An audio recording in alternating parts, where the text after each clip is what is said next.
Long before settlers arrived deep in the frozen forests of the north, the Algonquin tribes spoke of a creature more terrifying than any wild beast. It was a being born of ice, hunger, and madness, a creature known as the Wendigo. The story began with a winter unlike any other.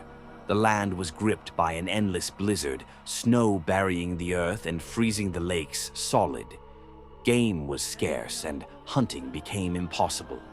The villagers were starving, their bodies weak and frail as the cold bit into their bones. Among them was a hunter named Kichi, a proud and skilled warrior who was known for always bringing back food for his people. But as the storm raged on, even Kichi could not find anything to hunt. Days turned into weeks and desperation set in. The hunger gnawed at Kichi's belly, twisting his thoughts and making him weaker by the hour. One day, when it seemed like all hope was lost, Kichi made a choice that would seal his fate forever. He left the village with his hunting knife, but not to search for food.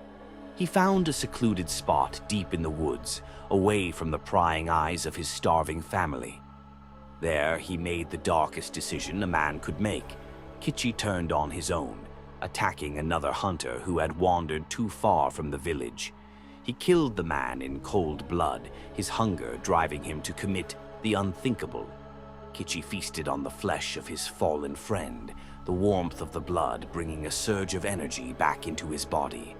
But with that act, something inside him changed. Something primal and twisted awakened.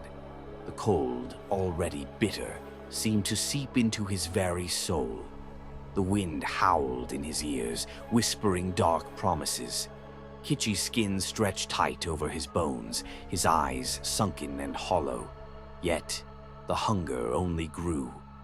As the days passed, Kichi's body began to wither, but his appetite was insatiable. He could feel his humanity slipping away with every bite. His fingers elongated into claws, his teeth sharpened like a predator's, and his voice became a guttural growl. The worst transformation, however, was in his mind.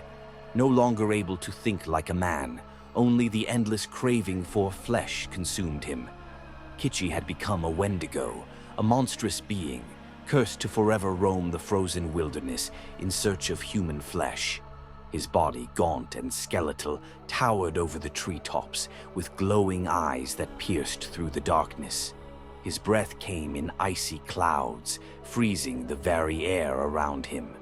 The Wendigo could never be satisfied. Each time he consumed a human soul, his hunger would grow fiercer, more ravenous. It was said that he could mimic the voices of those he devoured, luring travelers and hunters into the woods, calling to them with the voices of loved ones or lost companions. Soon the legend of the Wendigo spread through the land, and the village that had once known Kichi was never the same. People vanished without a trace, their screams swallowed by the howling winds. Those who were brave enough to venture into the woods at night often spoke of a shadowy figure, too thin to be human, but too fast to be caught, a creature that moved with the speed of a blizzard and the fury of a storm. The Wendigo became a symbol of greed, cannibalism, and the terrifying consequences of giving in to desperation. It was not just a monster, but a warning. The deeper one falls into the pit of hunger, the more human they lose.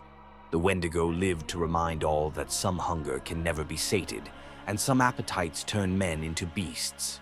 To this day, in the vast frozen wilderness of the north, when the wind howls through the trees and the snow falls in blinding sheets, some say the Wendigo still stalks the land, searching for his next victim, forever cursed, forever starving.